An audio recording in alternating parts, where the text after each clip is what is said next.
Thanks everybody for coming to join this January, Happy New Year, this January edition of the Library Marketing Book Club. Hopefully some more folks will drop in this, but this is awesome. So glad that you all joined. So as we typically do, let's go through real fast and so we can get familiar with each other. Let's do a very quick introduction, just name, library system you're from and what you do there. And let's start with Donna. I am the marketing and events coordinator for Illinois Prairie District Public Library in Woodford County, Illinois, which is just outside of Peoria. Okay, thanks. Kate. I am the marketing and communications manager at Hutchinson Public Library in Hutchinson, Kansas. Nice, nice mic. Angela Hirsch. Yeah, there it is. Make sure my microphone was down. I am the senior engagement consultant at Novelist, which is a company that helps libraries with their marketing and also connecting readers and books. Thanks. Rachel Karras. There we go.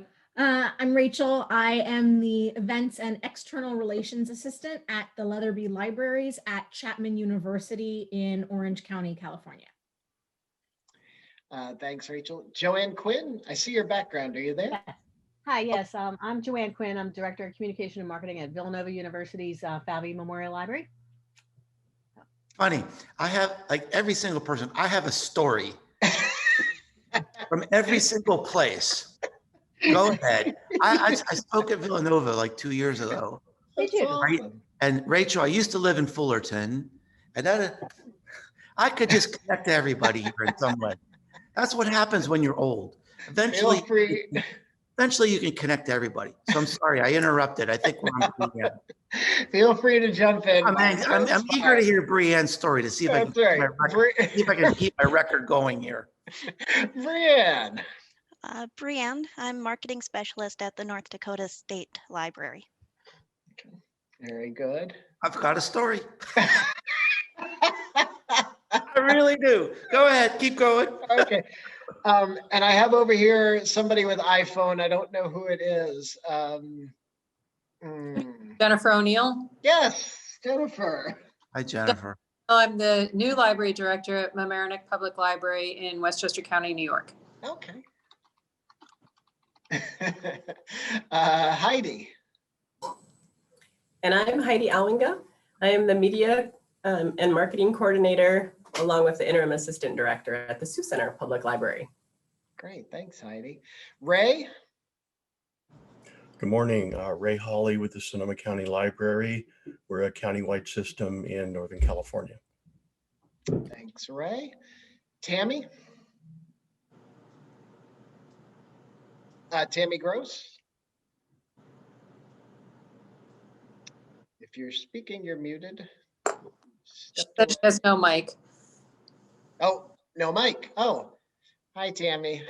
Thanks for chatting in. Okay, good to see you. Stephanie Cargill. Hi, Stephanie Cargill from Stark Library in Northeastern Ohio. And I have my camera off because I'm eating my lunch and I don't want you all to watch, so I'll put it back on when I'm done. Okay. Thanks, Stephanie. Denise. Oh, and Denise is not, Denise is on silent too. So Lawrenceburg Public Library in Indiana, and Tammy is social media and website at Goffstown Library in New Hampshire. And Maria. Hi, I'm the Community Relations Coordinator for the Andover Public Library in Andover, Ohio, and the sole marketing person for our library.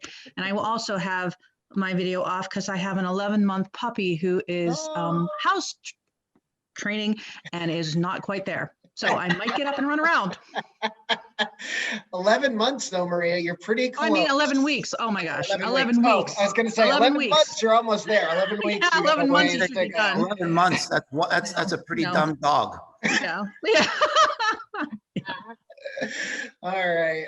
Thanks so much, Maria. And I'm Chris Bovin, Jacksonville Public Library, the marketing director in Jacksonville, Florida. So let me introduce our guest. So our guest today, as you all know, is Mark Schaefer. Mark is a globally recognized keynote speaker, educator, business consultant, and of course, author. Mark's Grow blog is one of the top marketing blogs in the world. And Mark's worked in sales and PR and marketing for more than 30 years.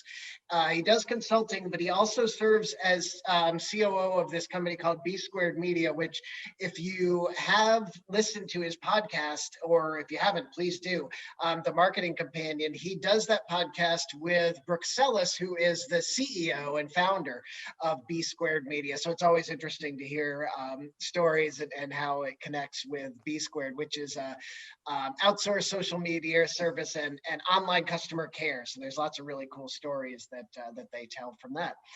Mark has advanced degrees in marketing and organizational development. He has 7 patents. And for 3 years, Mark studied under Peter Drucker, somebody that you may have all heard.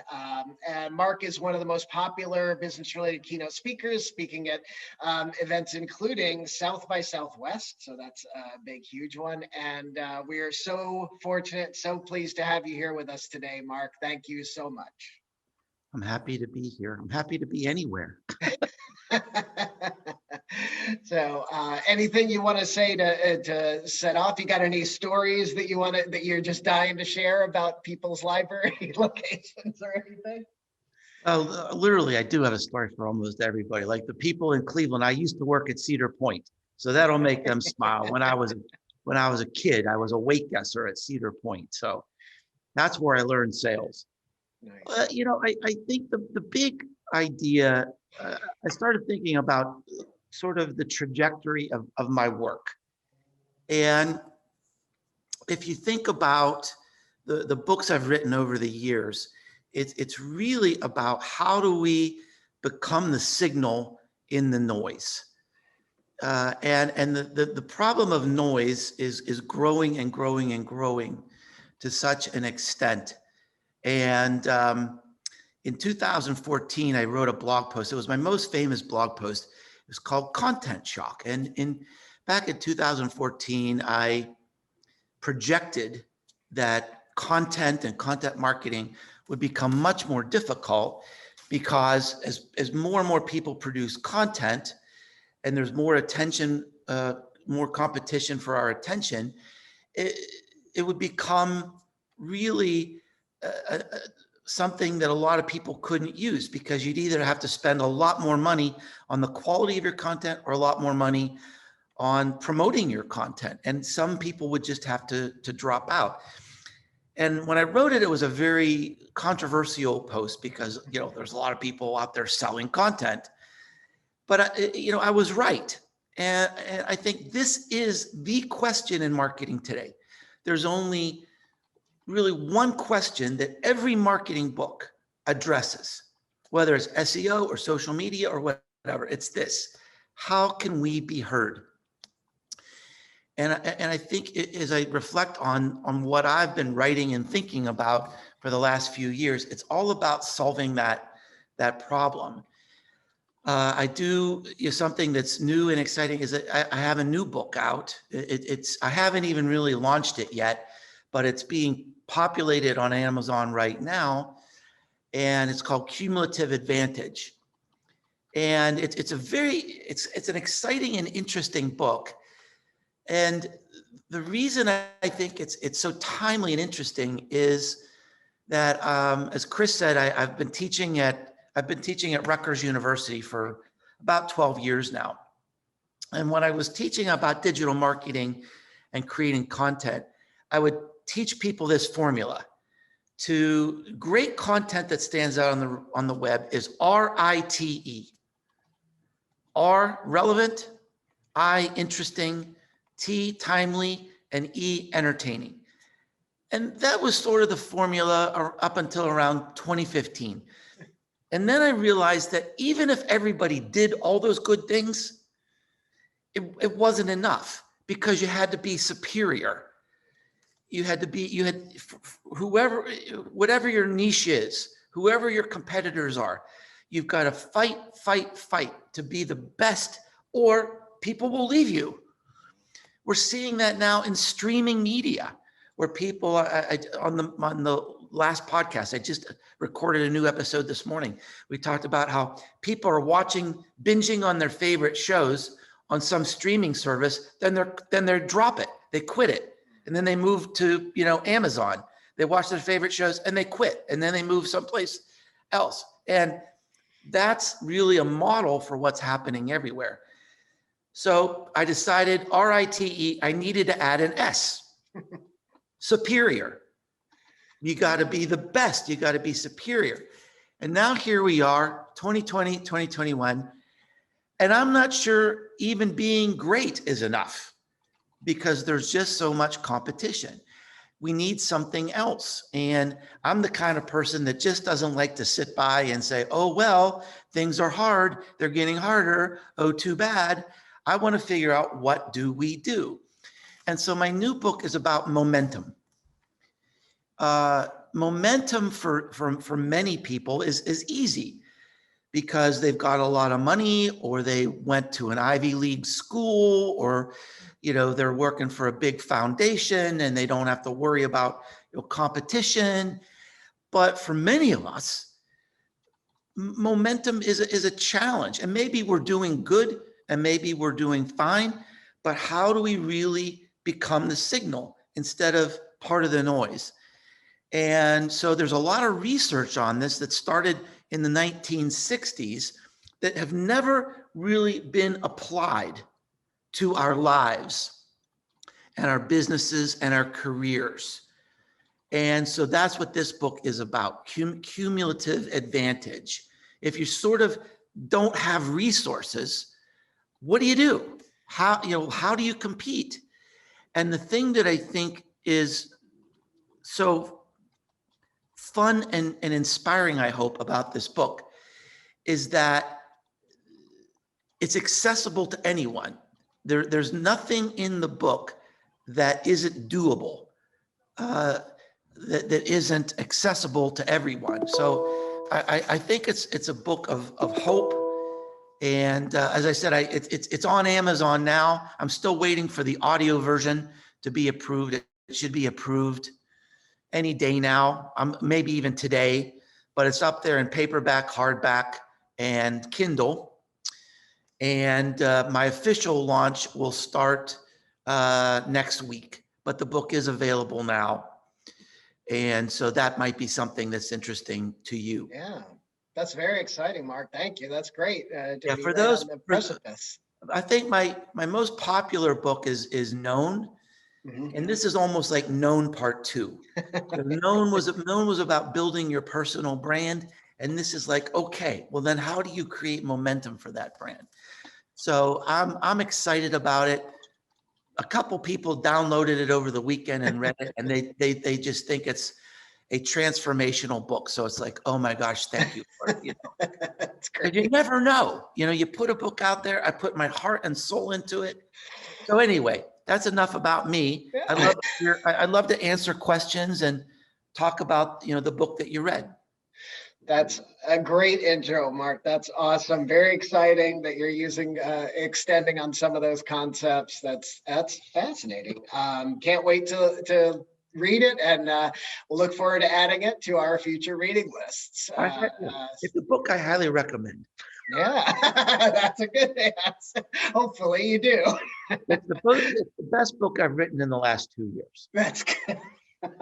Of all, yes. So excellent. Well, usually what we do is we just let's open it up. Who has a question or a reaction or a thought about Marketing Rebellion? I mean, I think it was a really fun book, really great to read. Stories in there were just awesome. Showed the first kiss video. I shared that on our page this morning. That's crazy, wasn't it? Oh my gosh, that just gives you flutters to watch it. I show that in my classes. Yeah, that's a good one for college class. But yeah, so who has a question or a thought?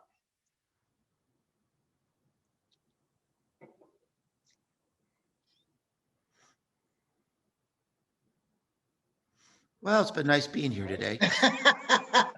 We're libraries, so we're all very shy. We don't want to step on each other's toes. Well, I'm going to call on somebody then, because I know somebody had some questions. So Angela, you want to share one of your questions that you, yes, you and I please. talked about? Yeah. So thank you for joining us, Mark. I have been a fan of yours for quite a while. I think I first found you at the Content Marketing Institute conference. So I'm excited to get to talk to you today. And so this is my big question.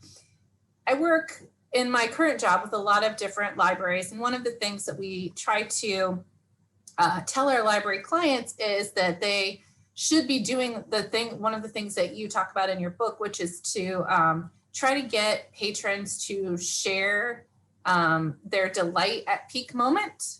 But a lot of library staffers are worried about, I find that they're afraid to ask because of privacy concerns. Like they feel like asking a patron to share a great interaction is a violation of their privacy. So I wondered if you could help me make an argument that, I mean, I know that's not really what's happening, but I haven't really been able to articulate that argument very well. So I wondered if you might be able to help out and just explain to us why that's so important and why it's not really a violation of privacy if you're asking them, because they can always say no.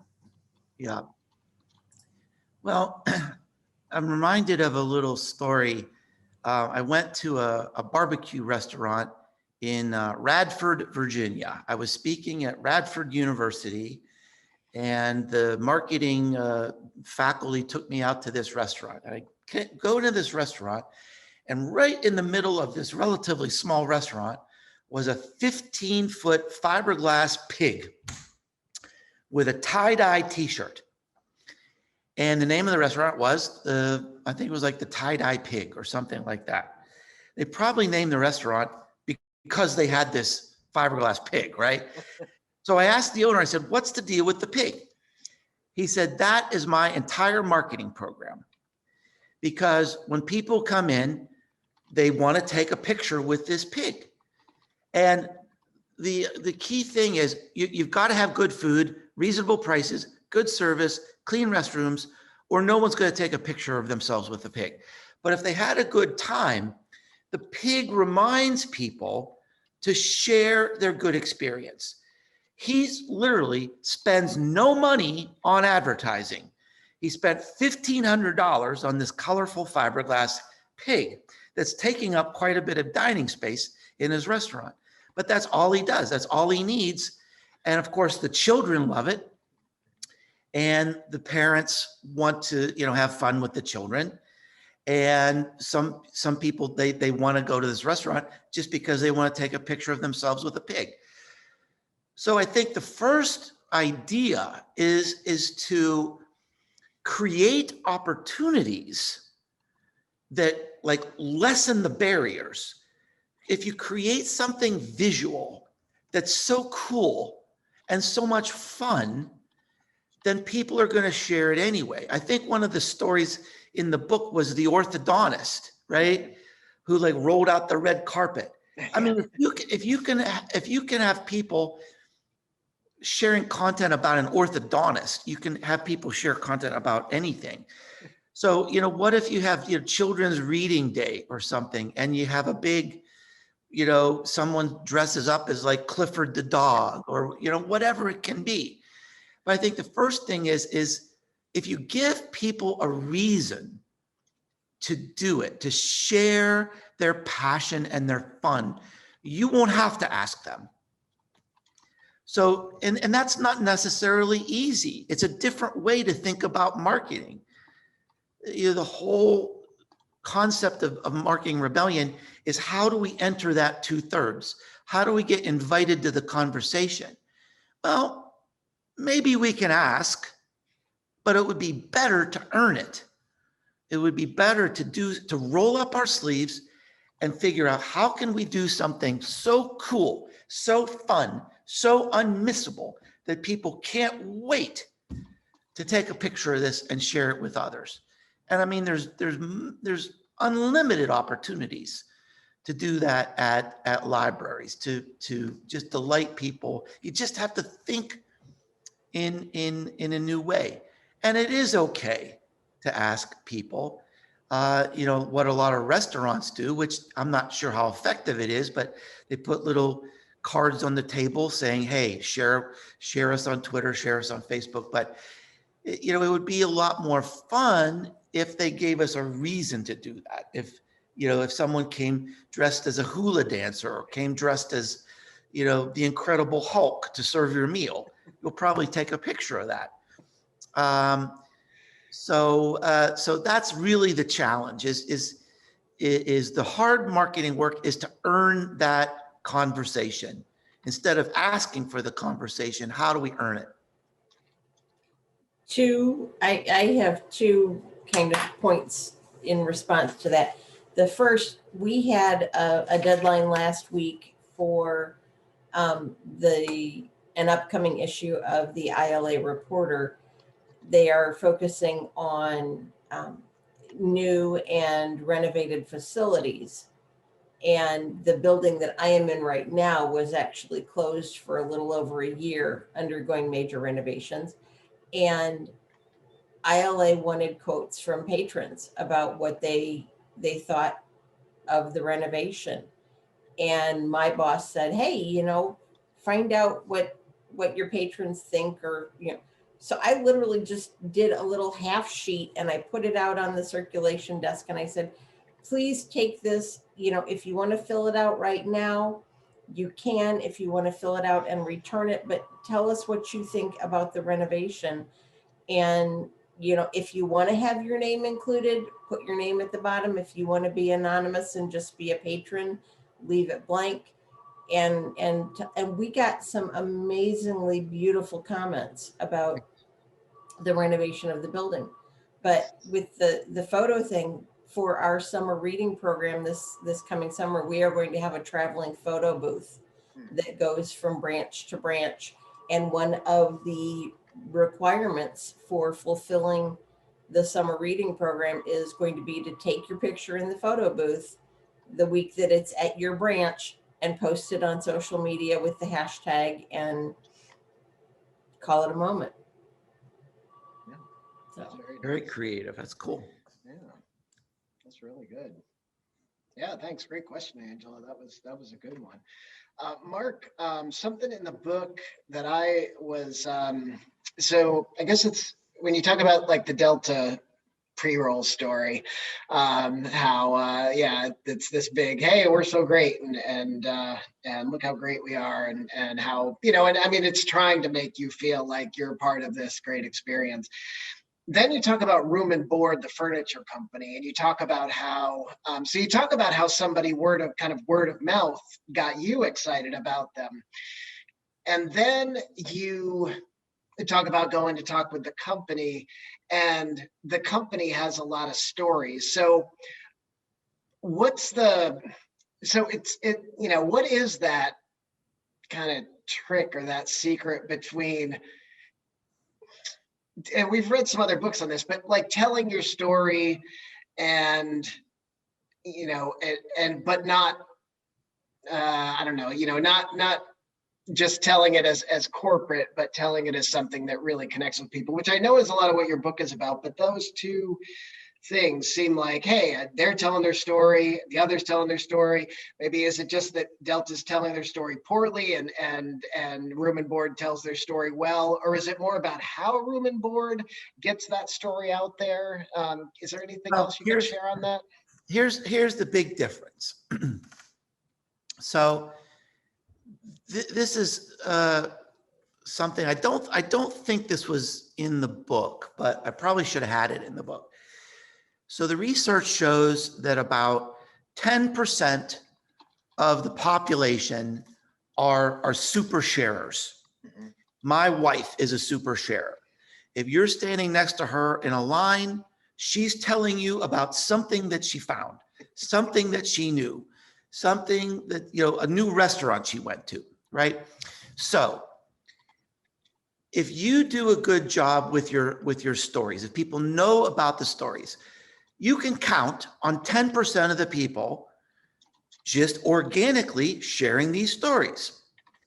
So 10% of the people who come to your library are eager and passionate about talking about you.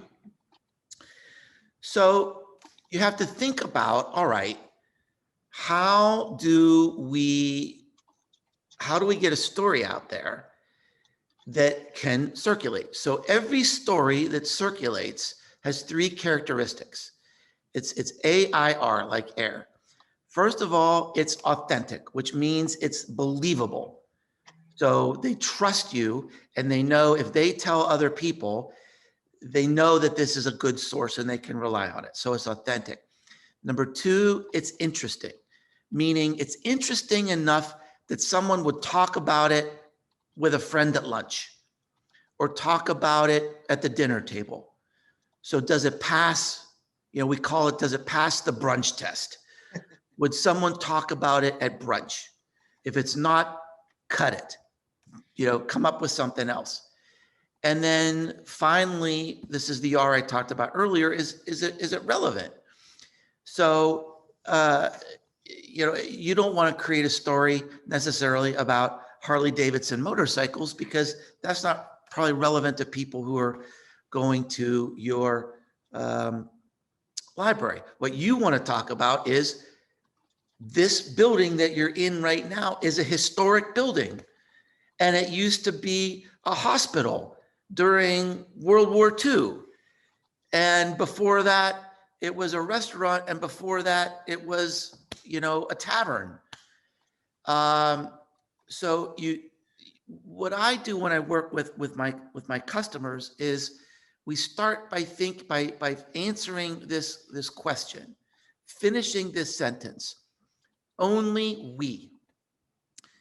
Now, that's kind of a provocative and difficult thing to do. Yeah. But if you can spend the time to finish that sentence, you'll get a really good idea about the stories, because why are we different? What's different about us? What services do we have that nobody else provides in this community? What milestones have we reached that have never been seen in our city before? Did we just loan our millionth book? Did our librarian from 1970 is now a famous author? I mean, what is unique? What is different? And keep in mind that those stories might be different for different audiences. You might have different AIRs because it might be relevant. One thing might be different for children, might be different for seniors, might be different for community leaders. So you might have a whole different set of AIRs. Now, look around your library, look around your facilities. Last year I worked with Chipotle. Chipotle has an amazing story. They are really an inspiring company. And you look at the walls of their restaurant and they're blank. And almost everybody that eats at Chipotle gets this big brown bag of chips. And they had this big brown bag, but they weren't telling a story. Why not tell the story wherever you are? If you're having a special event, don't just say, welcome everybody, we're glad you're here, enjoy the popcorn. Use that every single time you meet with the public. You should be telling one of those AIR stories. Every time you hand out a book or recommend a book, you should look for opportunities to tell those stories. And that's how those stories get into the public. They get into those 2/3. You don't even have to look for that 10%. They'll find you. If you have a good story, they will tell your story. You don't have to know who these people are. So that's really the secret to getting your stories to spread, to getting good stories to spread. Great. Thanks, Mark. Yeah, that helps a lot. That's interesting. Yeah, I thought about that with Chipotle too. Yeah, there's a lot of empty space that could be used to tell some pretty interesting stuff that they do with fresh ingredients and they source stuff. And yeah, it's really cool. They've really changed the industry in a lot of ways. And They're a very inspiring company, and nobody really knows it because they had those health scares. They Yeah, had those that's problems. everybody focused on. And Yeah. then they just got afraid. They got afraid to tell their story and market themselves. So, Yeah. they brought me in, I guess, 2 years ago, and to started, we started their comeback. Nice. Yeah, that's excellent. Anybody else? Who else has a thought about the book or a question for Mark?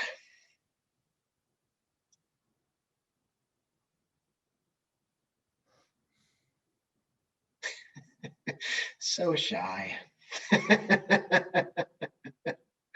I have more, but I want to see if anybody else has more.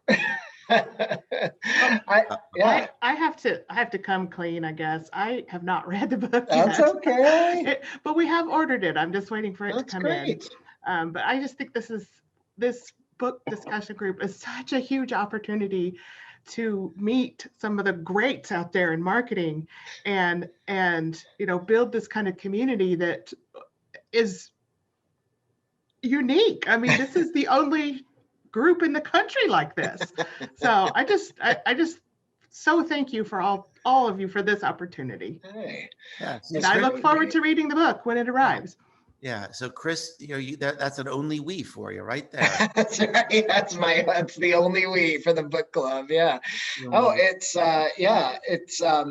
I liked how what you said in the book too, Mark. I think a lot of us have dealt with this about influencers. So when we hear about influencer marketing, I don't know if some of y'all feel free to jump in, but I get a little hesitant about, I'm not really crazy about the idea of getting a celebrity or local celebrity, to do that. But, you have that where you talk about that group of and I forget the term right now, of the people that are not the celebrity influencers and not even kind of the big, but then there's this other kind of like mavens, advocates. Yeah.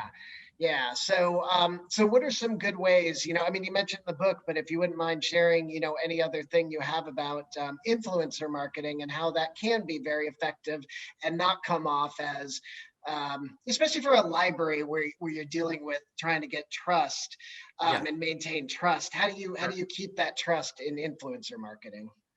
Well, that is a topic I'm very interested in and I'm very passionate about. And actually, a fun fact about me is I wrote the first book on influencer marketing. It's called Return on Influence back in 2012. And nobody was even using that term back then. And, but I saw these trends coming together. So traditional advertising was drying up.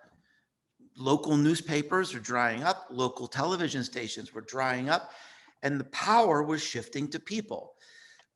Today, anybody with a Wi-Fi connection and a keyboard can have an influence on the world.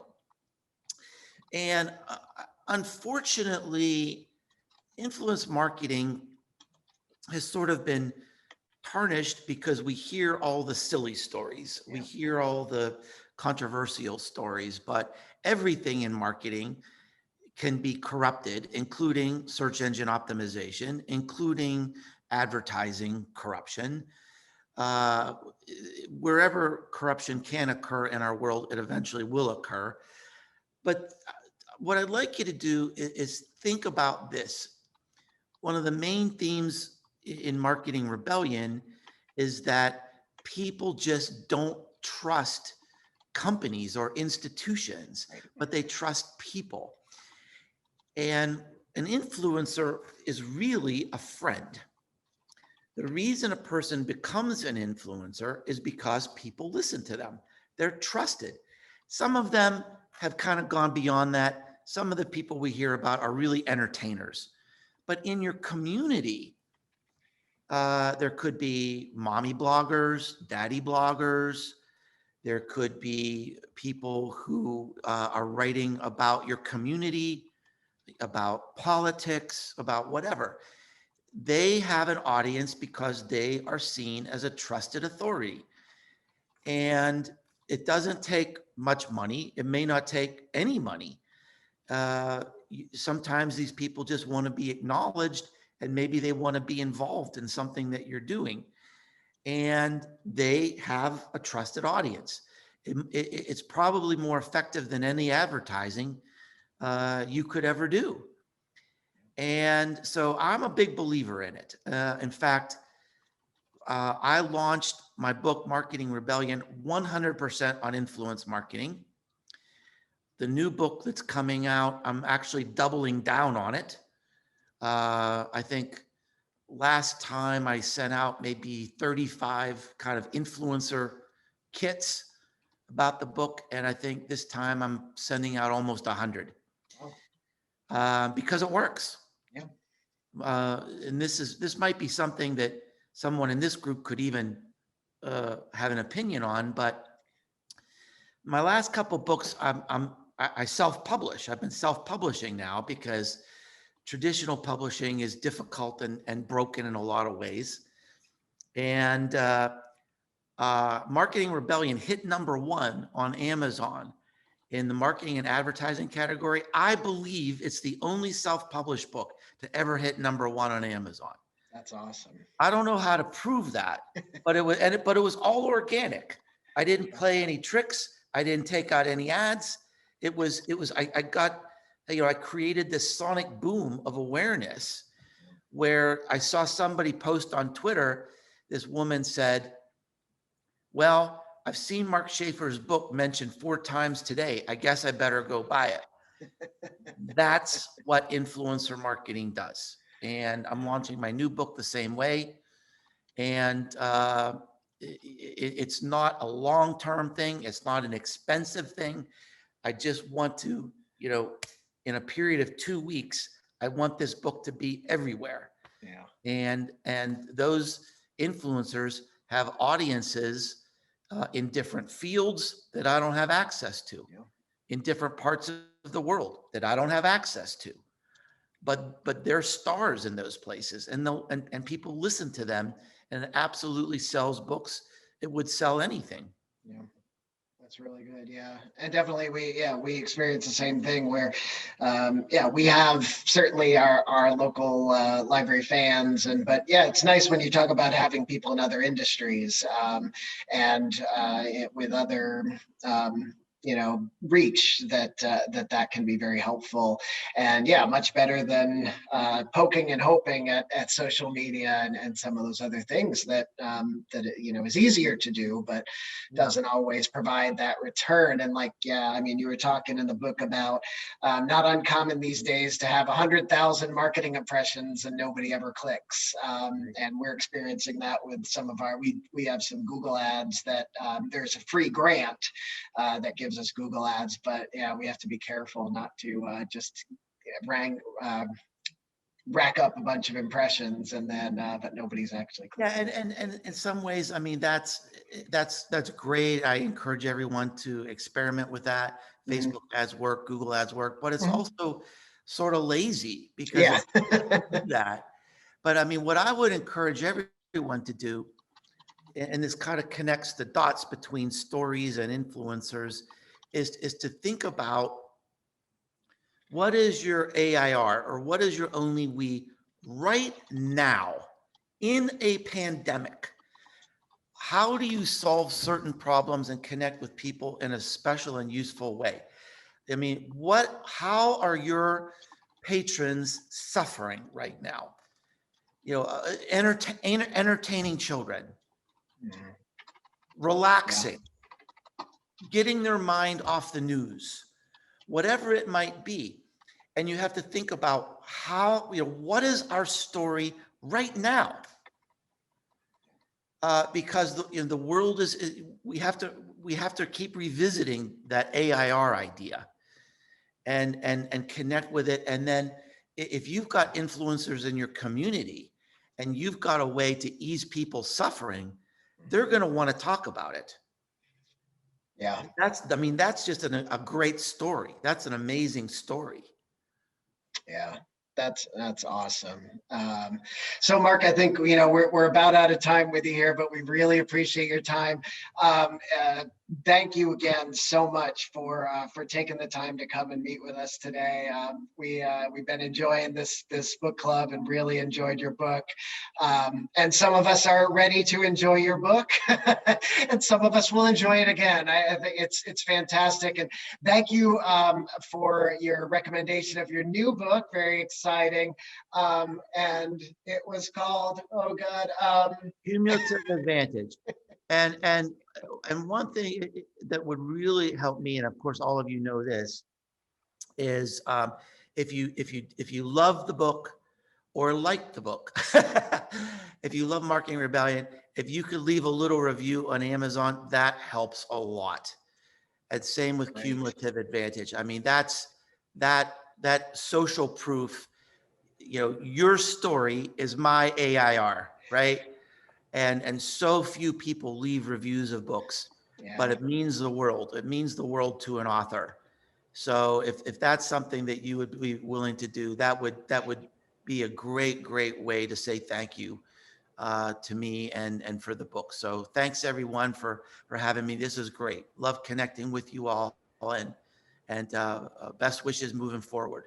Thanks so much, Mark. And Thank you. I still have your contact information. So if anybody has anything to follow up, okay if I reach out to you? Sure, of course. I just have one thing to kind of tack on to that. Just with you asking for the reviews, it's one of the base fundamental things that we are all supposed to know in the back of our mind, but so few people follow it. If you don't ask, the answer will always be no. Right, yeah. I mean, it's just, if you don't ask, the answer will always be no. Sure. And so many people, I mean, that is such a fundamental thing, but so many people seem reluctant to do the ask, to make that ask. And I think that's a hurdle we have to overcome. Oh, it's great. It's great. Yes. Great. Thanks so much. Yeah. Thanks. And thanks again, Mark, and have a great day, and look forward to seeing you out there soon. All right. Take care. Thanks, everyone. Okay, thank you. Okay. Well, now that we got rid of him, no, he was great. I thought he was awesome. I thought he was so good. So hope what'd y'all think? How was that? It was exactly what I thought it was gonna be. It was awesome. Yeah, he's great. I like that he's just kind of chill and straightforward, and he is literally, he's always the first guy to point out these big, like, fundamental truths about marketing, and he's always doing it like 5 years ahead of everybody too. Right. So I really look up to this guy. So I'm excited you got him to come on. Yeah, that's great. And well, much like Donna said, if you don't ask, so, hey. And I mean, it's like coming into this position, when I was hired into this library system, nobody had been doing any of this before. It was all, our director was doing all of the marketing and all, and the number of people who have worked here for years and have never said, well, we would never ask our patrons to do this or that and the other thing. I'm like, why not? Yeah. They're the ones who are going to be saying, oh, hey, you need to go get a library card because yada, yada, yada. Yeah, it's true. Yeah, it's true. No, I thought it was great. I thought it was really good. So anybody else have any thoughts about what Mark had to say or the book? Or I saw some people said that it's hard to find some of these books, and it's going to be hard to find some of these newer books. I've put a couple older books on the list sometimes, but even then, it can be tricky. So, to find them in the library rather. Most of them aren't hard to find, though. I did get somebody from Australia who said they couldn't even get a copy of, maybe it was Utility or something. I wasn't sure if they were saying in the library or at all, but yeah. I appreciated Angela's question about, the privacy aspect and having to ask people for different things. And he said, you can ask, but it's better to earn it. And I have a feeling that that's going to stick, you know, like to create these little corners or events or whatever to, and in our case, I don't know if anybody, with college students, it's a little bit of a, yeah, you know, it has to be cool, you know. So, yeah, so I appreciated that. I appreciate that question, and that's going to stick with me. I thank you. I like that. That's good stuff. It's a good one.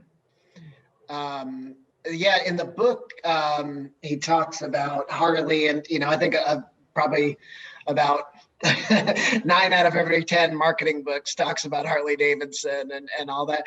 But it was interesting. I thought, you know, the way that he talked about it, and I was trying to think about, well, you know, Harley and Harley owners think that Harleys are cool. And I just was trying to think, what would library people think is cool? How could you make library people think? And I've seen some things you know, that people have done a good job with. So I think that's an interesting challenge to try and think about, you know, what is it that might make the library cool, considering our audience and considering our, you know, who our users are, what kind of things might make that little switch happen. But well, I think the connection with KISS is just, you want to talk about somebody who has cornered the market on marketing genius. Gene Simmons needs to write a marketing book. I mean, he needs to write a marketing book. Because he turned that band, which, I mean, if you listen to the music, the lyrics are mediocre. The tunes are, you know, they've got a nice little hook to them, but they are very repetitive. There's nothing stellar or spectacular about KISS or its music in the grand scheme of things, but their marketing genius has turned, you know, you see the word KISS and you either think of Keep It Simple, Sweetie, or this band that wears makeup. It just, yeah, good promoter, really good promoter. So yeah, but yeah, so yeah. Anybody else want to share anything? We have a few more minutes to talk today, and I will be here tomorrow for anybody that wants to jump on tomorrow, because that's our usual meeting, and I decided why not? We'll just have it and talk some more about that. But anything else anybody else wanted to share?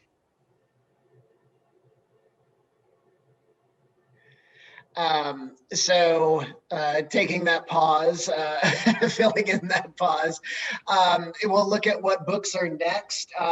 Donna, you had recommended one that was, so this is an interesting thing. And, you know, while we have a minute here, I wonder what y'all feel about looking maybe at books that are even a little, you know, a little more adjacent, a little further outside of the marketing realm. You know, after you read, do you all feel this way? After you read like a whole bunch of marketing books, a lot of the stuff starts to sound real similar. The stories are similar.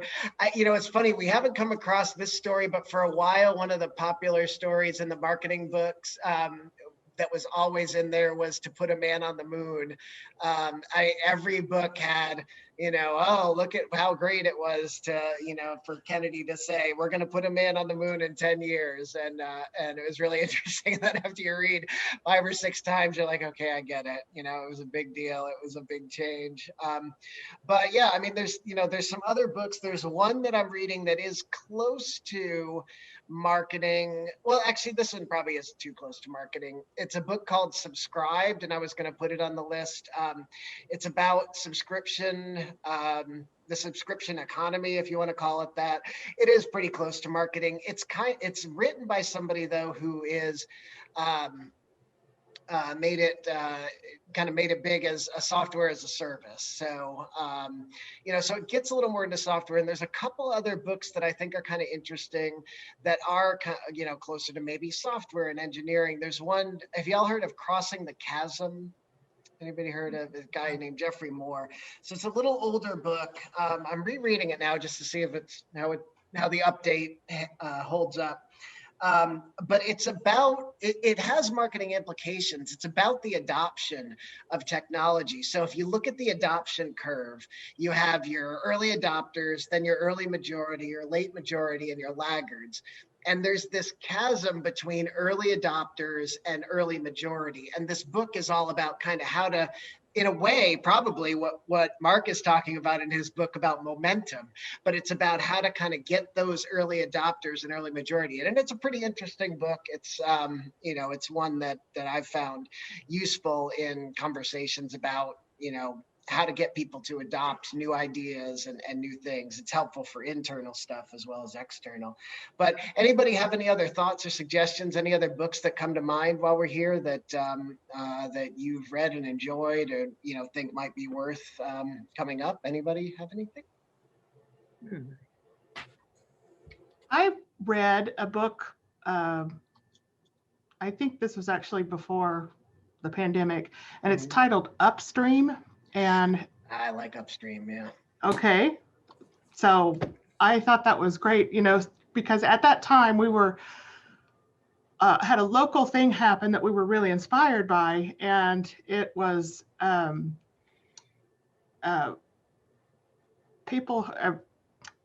barber who teamed up with the schools and would do like free haircuts for the kids. And it was just, had all the good feels, right? Yeah. And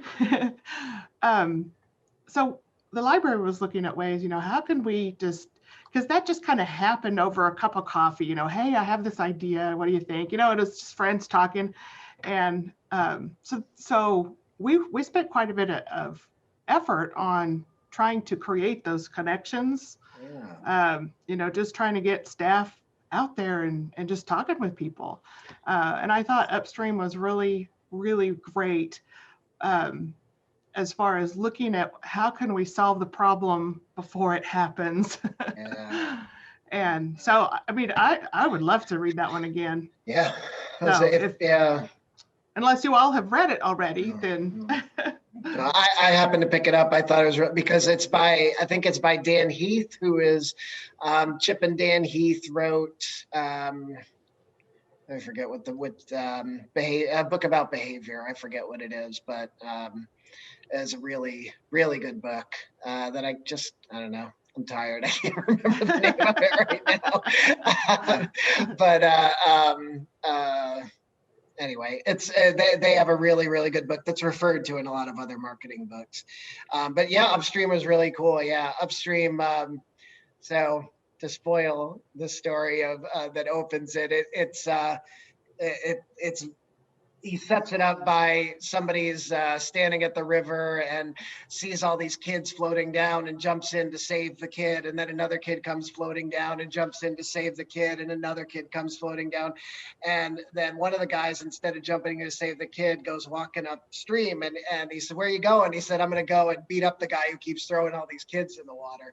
So it's about, not just dealing with the problem as it's coming, but looking for kind of the root causes, which in library and yes, in a lot of industries, but I feel that in our library a lot, there's a lot of opportunity for, hey, why don't we fix where this is really happening, which takes a lot more work, but you can find people. Yeah, right. But you can find some really, really excellent solutions in that. So yeah, that's the kind of thing I'm thinking. Something that's a little more remember on the engineering side. Yeah, I remember in that book, and I can't remember, the town or the city, but they basically solved their homeless problem. Yeah. And I thought that was really great. And I want to share it with our local community foundation. Have you read this book? This is a story. This is stuff we can do. So I know. Yeah. I forget. And of course, the library being involved, the marketing part of it is the library being involved in solving those difficult problems. Yeah. Yeah, that's what I felt that the same way, Kate. Like, it was really, there was this whole thing about solving the homeless problem and solving it from that angle. And very interesting, because we obviously have a lot of that same community that we deal with. But above and beyond, it's kind of the engineering and solving the problem. So well, that was great. Thank you all so much. Stay tuned. If you're coming back tomorrow, I'll be here. And we'll get the poll out for what's our book next month. That'll come out on Facebook. I'm trying to get a little comfortable with doing this email for the group. So let me know how that's going. And if you do sign up for email, that would be awesome. So you can get reminders. But thanks everybody, and talk to you soon, or I will see you all on Facebook and next month.